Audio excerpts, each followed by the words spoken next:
In this section, I want to look at the role of the teacher, which is often quite underestimated, but actually very, very powerful in how the teacher's perception of their role affects the lesson itself.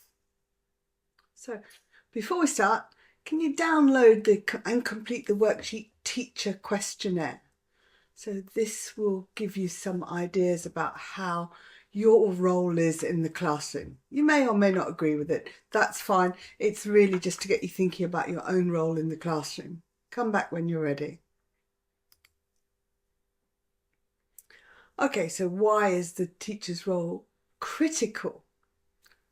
The role of the teacher is to create the conditions for invention rather than provide ready-made knowledge. I really like this quote.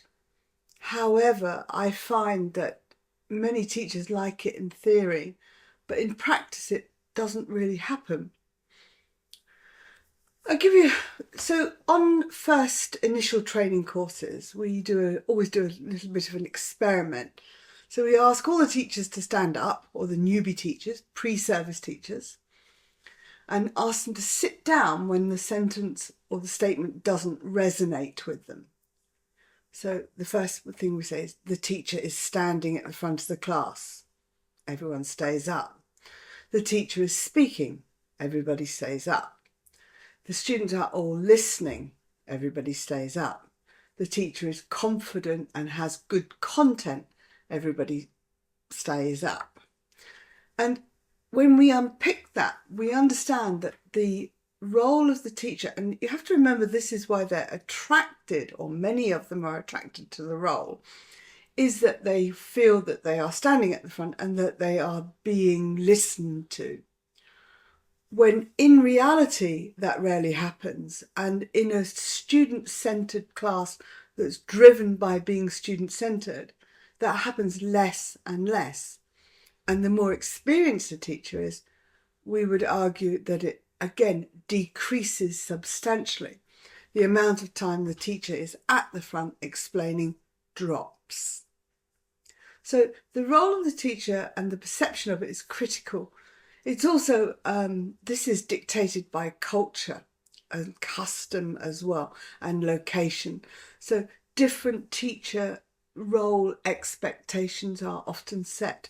So for example, in some countries, you will be given a podium, which is put on a raised space, a lectern, not a podium, but you are on a podium, and you are told that you should not move away you should stay within arm's reach at all times of that lectern.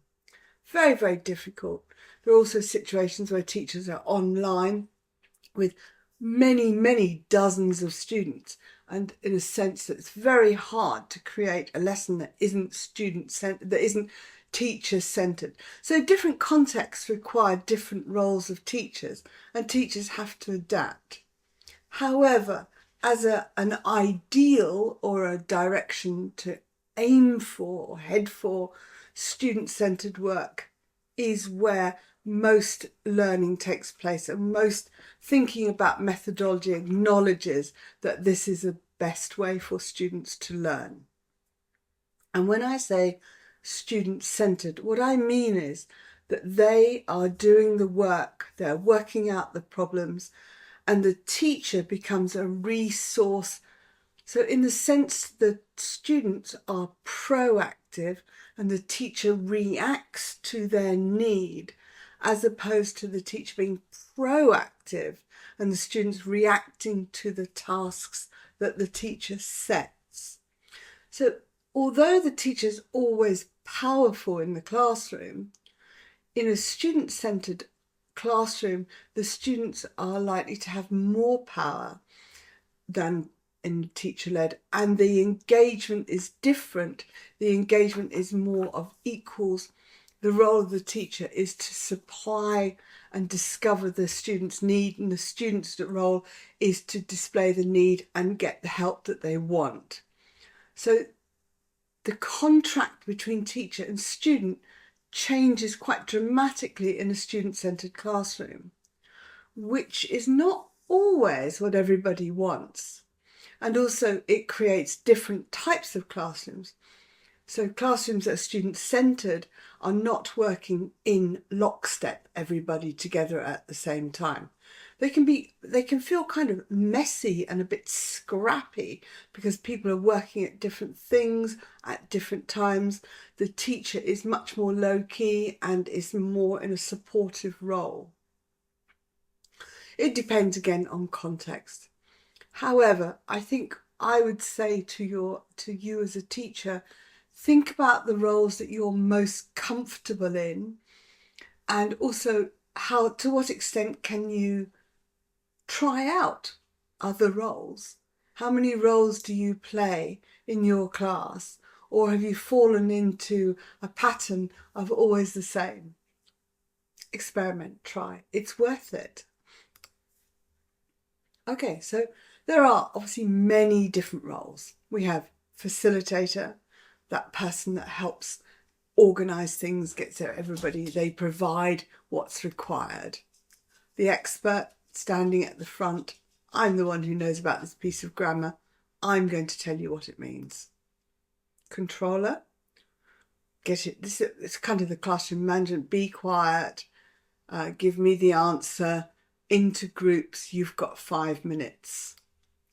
Monitor, walking around, listening, seeing how's everybody doing, assessing where the group's up to, assessing where the difficulties are. I'll give you the handouts that you need, or look at this place for the information that you need. This is a good link. Assessor. So quite often we're in the role of assessor. Yes, you've passed the test, or no, you haven't. I think that this is what you need. Well done on that. You did a good job. Planner, organise. Yeah, I think this happens often before the lesson. To some extent, it could be if you're working really actively with students, you may want to plan forward lessons with them, but quite logistically complex. Diagnostician, the one who says, yes, these students are struggling with the past perfect. They can't quite get the meaning of 2 connected events in the past. So that's where I'm going to do some more work next lesson. Participant.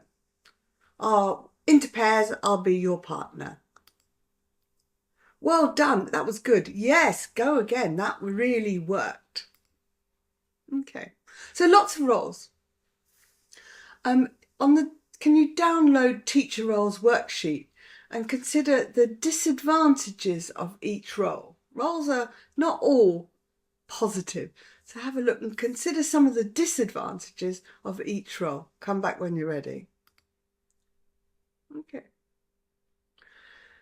So one way of assessing your own lesson and the role of the teacher is absolutely by the questions that the teacher asks. So it's worth recording one of your lessons to see what sort of questions you're asking. So, closed questions. Is this in the past tense? Is it in the future? So we know the answer. The student answers usually one word. An awful lot of these get asked in the normal language classroom. Referential questions. These are the questions we need to ask a lot more of. These are the questions where we don't know the answer. As a teacher, we don't know the answer. So what did you do for dinner last night? How was the party? Did the meeting go well? We need to ask a lot more. So the main thing is that we don't know the answer. Convergent, divergent questions. So we're not sure of the answer, but there is one answer for the convergent. So why do we use the present perfect here? So it's not yes, no, it's slightly open, but so the convergent is why do we use the present perfect? Where divergent is that there could be multiple answers. For example, what are the different ways that we can apologise in English? So the question has a framework. There's a limited or correct, incorrect responses. However, there are many possible responses. Now we're on to Bloom's taxonomy, which we do have a section on in this course, but high order and low order thinking. High order questions are the ones where the brain is engaged.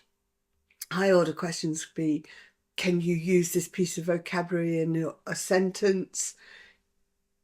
What's the difference between these two phrasal verbs in terms of meaning? Which tone would be better for this email?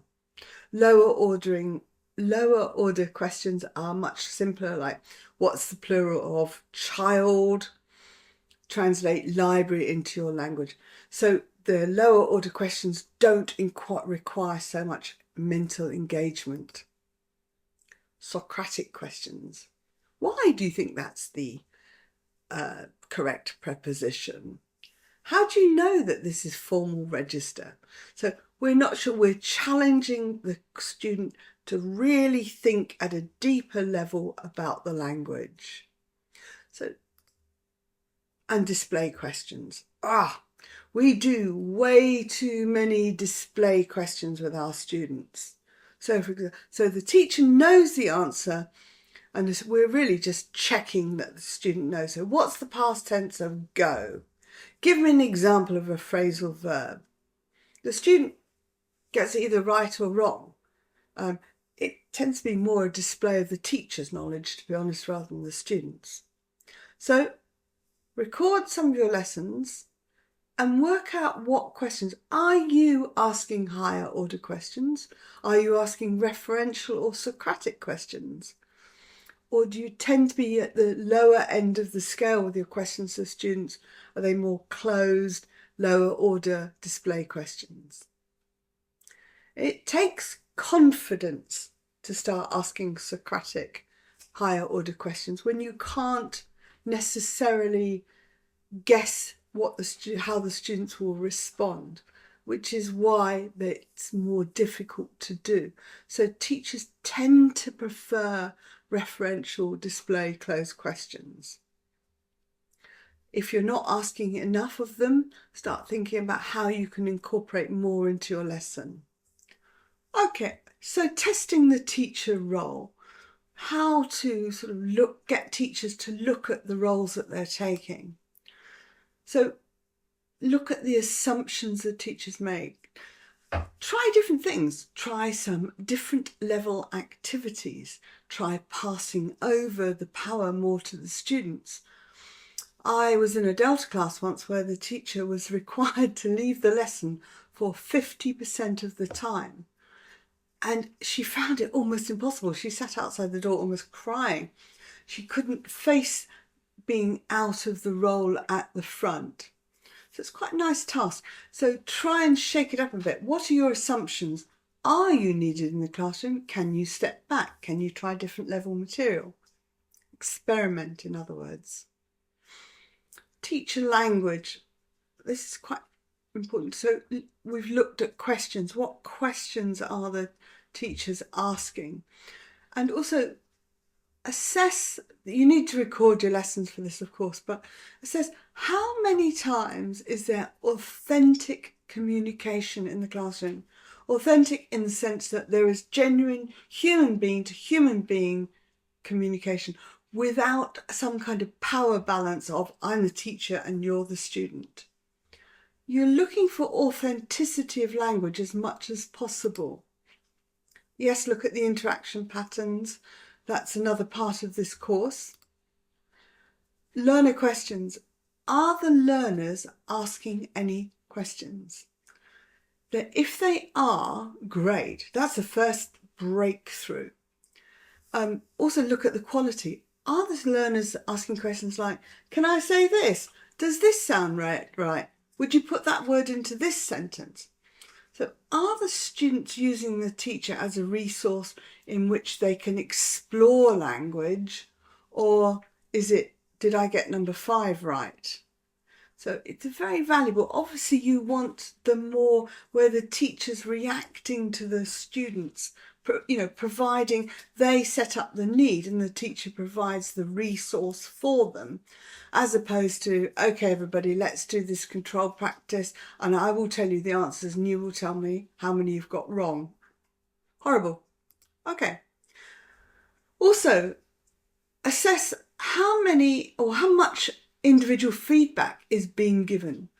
Does everybody in the class get a moment of, praise, or, that, oh, well done, that was a well used piece of language, or try using this preposition next time?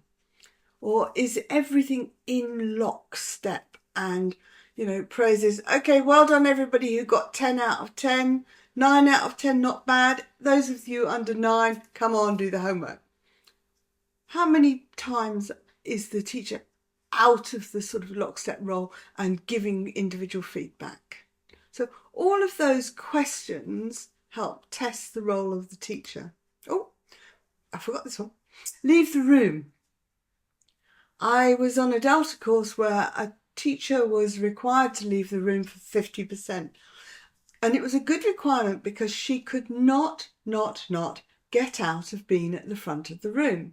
She just couldn't let go of the role of the teacher. The whole notion of being student-centred was alien and really uncomfortable for her. So she was made to set up activities in such a way that she wasn't required to be present and at the front.